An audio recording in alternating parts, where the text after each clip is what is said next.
El pensamiento o cognición es un tema central para la psicología cognitiva. Esta es una rama de la psicología que explora cómo adquirimos conocimientos acerca del mundo. Los psicólogos cognitivos estudian cómo pensamos, cómo procesamos información, cómo empleamos el lenguaje y cómo resolvemos problemas.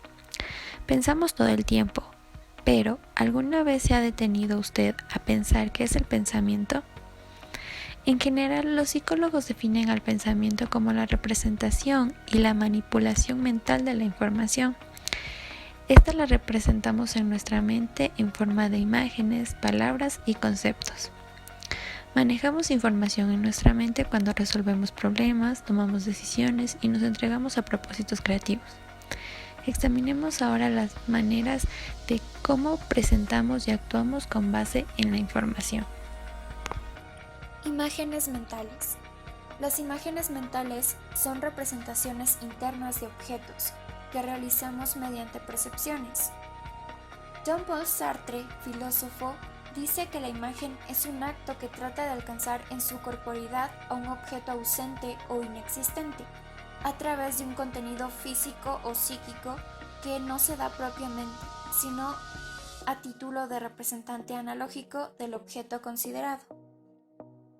A partir de esto aparece un fenómeno al que se ha denominado como pareidolia, que es un tipo de ilusión o deficiencia en la percepción que involucra un estímulo vago que es claramente percibido como algo o alguien. La imagen como representación mental.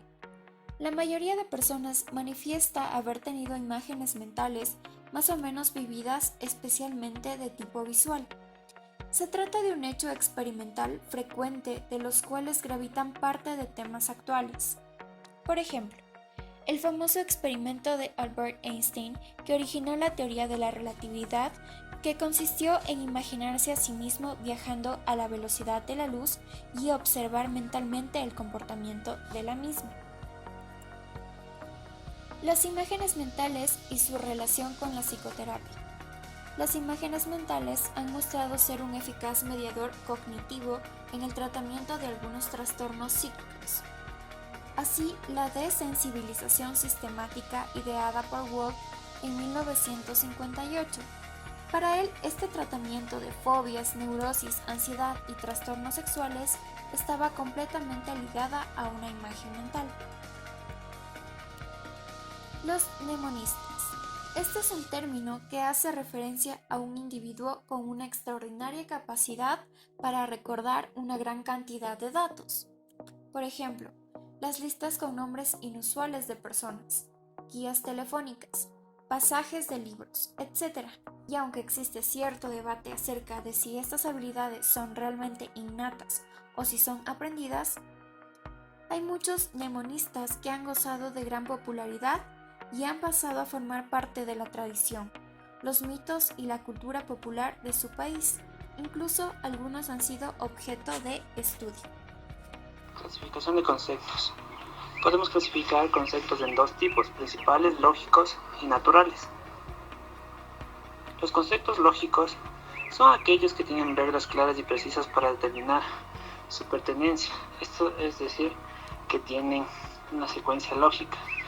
Los conceptos generales son aquellos que la jerarquía de conceptos va de la categoría más amplia a la más reducida, es decir, que estos pueden ir variando de lo más grande a lo más pequeño. A su vez, los conceptos generales pueden ser conceptos supraordinarios, es decir, el conocimiento extra que se encuentra fuera de lo común.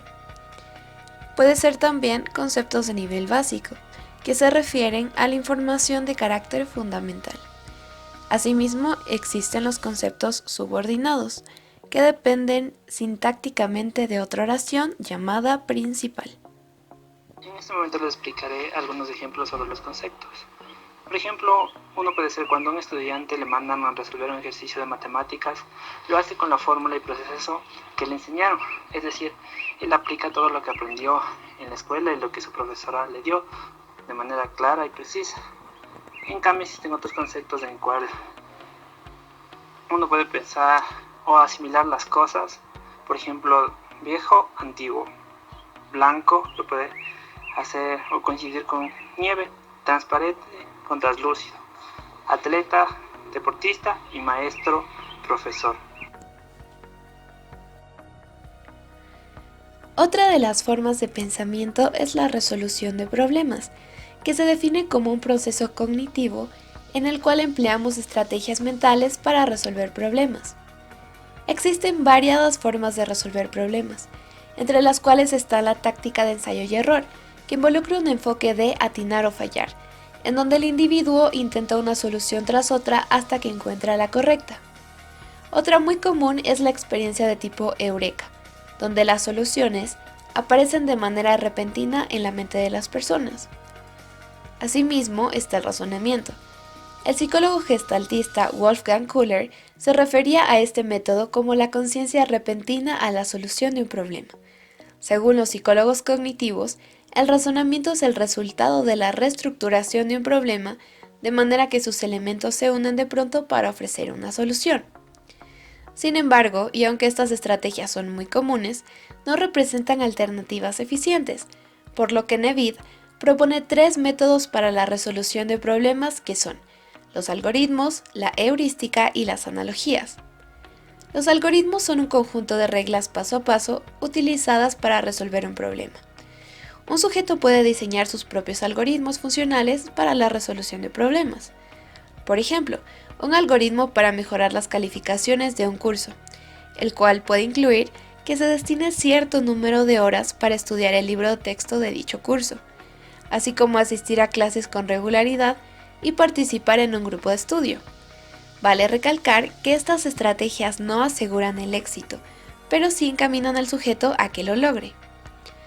Por su parte, la heurística es el uso de la creatividad y de la experiencia para resolver problemas, hacer juicios o tomar decisiones. Un ejemplo de heurística es la heurística del funcionamiento hacia atrás, que consiste en iniciar con una posible solución y luego retroceder para constatar si los datos la sustentan.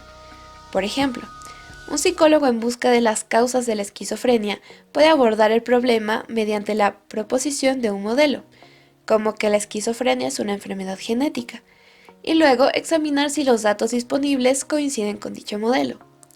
Las analogías, en cambio, son las estrategias basadas en la utilización de las similitudes entre las propiedades de dos objetos, o la aplicación de las soluciones de problemas pasados a los actuales.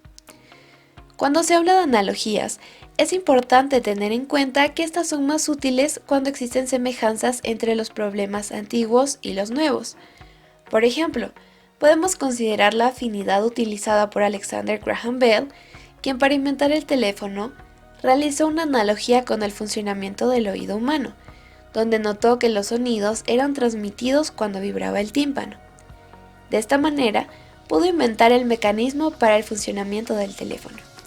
Cabe mencionar que no todos los problemas pueden ser analogías, pues estos deben tener una relación y una categoría directas. Ahora hablaremos de la toma de decisiones. ¿Sabes o tienes una idea acerca de este tema? Aquí te lo explicaremos. La toma de decisiones es una forma de resolver los problemas en donde debemos seleccionar una alternativa de varias disponibles. Esta toma de decisiones se ve influenciada por maneras de pensar tendenciosas y entre estas encontramos sesgo de confirmación, heurística de representatividad, disponibilidad heurística y el encuadre. ¿Qué es el sesgo de confirmación? El sesgo de confirmación es la tendencia de aferrarnos a una hipótesis inicial a pesar de existir sólida evidencia de lo contrario. Heurística de representatividad. Cuando aplicamos esta estrategia, suponemos que determinada muestra es representativa de una población más grande. Y entonces, ¿qué es la disponibilidad heurística? La disponibilidad heurística es la tendencia a basar las decisiones en la información que llega a la mente. Y por otro lado, la tendencia de las decisiones, al verse influenciadas por cómo se expresan los resultados potenciales, se denomina encuadre. Ahora bien, explicaremos unos ejemplos para tener una idea más clara acerca de la toma de decisiones. Sesgo de confirmación. Considerando el ejemplo de un jurado que decide si el acusado es culpable con base en la evidencia preliminar, Luego es incapaz de reconsiderar esa decisión cuando en el juicio se presenta una firme causa contradictoria. Heurística de representatividad. Con base en la heurística de representatividad podemos basar una decisión sobre si veremos o no una película en la opinión de un desconocido a quien escuchamos hablar al respecto al pasar a su lado. Como resultado, podemos terminar por ver un filme de mala calidad o dejar de ver uno que sí valía la pena, una consecuencia infeliz pero relativamente benigna. Disponibilidad heurística. La disponibilidad heurística puede llevarnos a cometer errores en la evaluación del riesgo relativo. Por ejemplo, pueden fijarse en nuestras mentes las vívidas imágenes de un accidente aéreo que vimos en un programa noticioso por televisión, lo cual podría conducirnos a sobreestimar el riesgo que enfrentamos al volar por una línea aérea comercial. O podemos elegir comprar un producto específico porque recordamos haberlo visto anunciado por televisión. Encuadre. Suponga que usted sufre alguna condición médica que pudiera ser tratada con uno de dos medicamentos. Usted sabe que el medicamento A tiene un índice de éxito del 35% comparado con el 25% del medicamento B. Sabe asimismo que ambos fármacos implican un bajo riesgo de una seria complicación en la salud, la hipertensión. El medicamento A implica un riesgo de 3% comparado con el 2% de riesgo del medicamento B. ¿Cuál medicamento elegiría usted si tuviera la opción?